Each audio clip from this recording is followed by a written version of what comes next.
So the MABEL project is a product of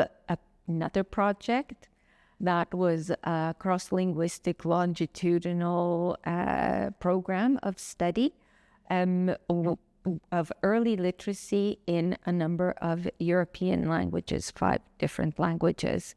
And for that study or that program,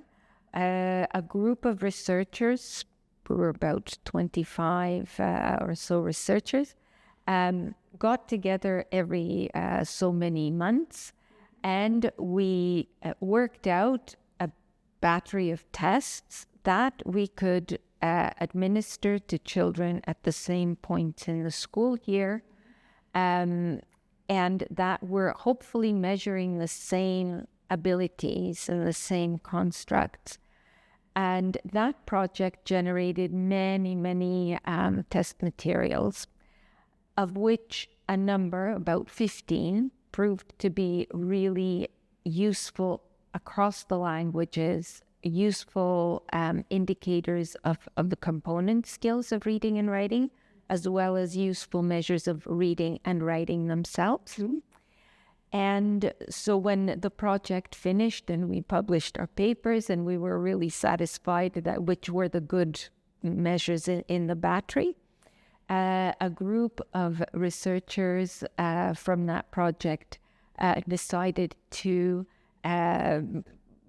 format them and to compute norms for them, and to return those back to make them available to educators, sort of close that circle. And so MABEL is a project where we're trying to make available good quality materials to educators, speech therapists, educational psychologists, teachers who are trained to do literacy assessments, for example, in as many countries as possible. It's freely available as long as the assessors are adequately qualified to use the materials. And we, over time, have met colleagues, for example, our Portuguese colleagues, but others as well, and who had an interest in trying to adapt those materials also to their languages. So when we conducted the study and created these materials originally, we were working with monolingual children in all of our countries. So the materials were developed and validated for monolingual learners. But it is clear that these materials, by their design, are very useful for second language learning contexts and bilingual contexts. And that is, of course, there's a growing need for assessments in multiple languages in the world, really, where we have increasing numbers of children who speak more than one language, or who might arrive in a school, a country, a language community where they don't speak the language of instruction, and they're going to have to pick that up along the way. And then the teachers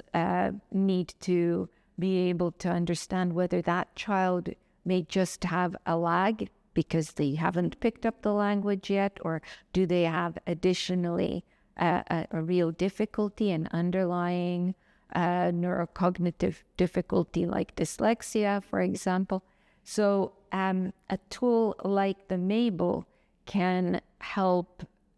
to identify the strengths and the actual language profiles and literacy profiles of such children in their home language or their first language of education, and the second language in which they might be learning. We're trying to understand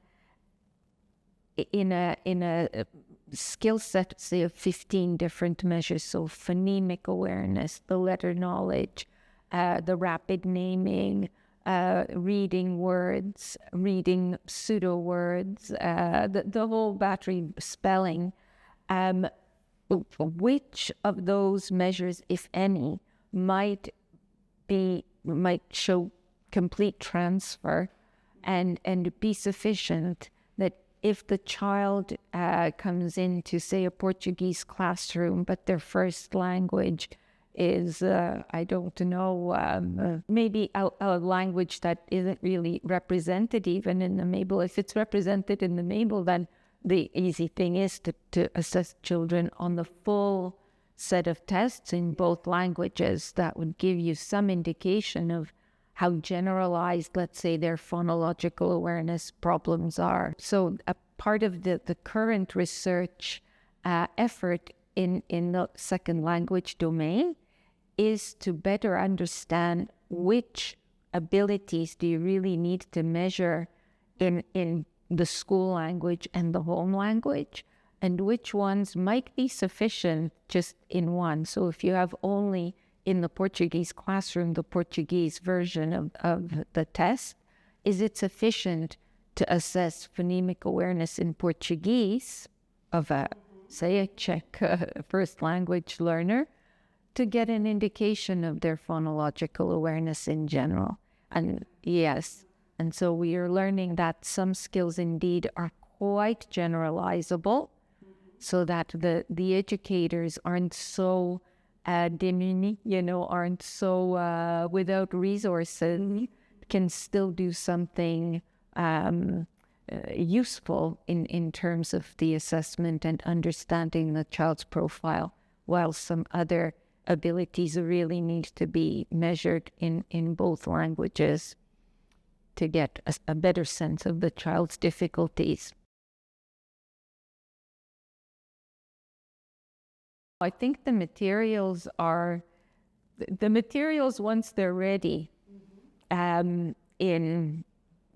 any of the languages that we've added, and they virtually are. So the Portuguese materials are ready to be used, and to the extent that we know that they predict on their own, they predict individual differences in attainments in reading and spelling in the early years. There's no reason why we can't do the same thing with them in the Portuguese context. I think to study the effectiveness of methods, then you would want to be doing research that tracks children being taught by different methodologies, of course, but the impediment would not be the MABEL battery. I mean, I think that absolutely could be used, because it's not biased to any one method of teaching or another.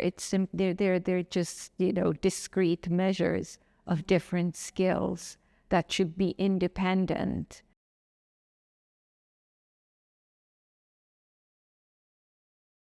And we know that the earlier you identify and the earlier you intervene with children with difficulties, the better. So having tests only at age of 9 or age of 15 is definitely much too late. So yes, let's hope that these can be used for prevention and or really limitation of children's difficulties by early identification of their problems.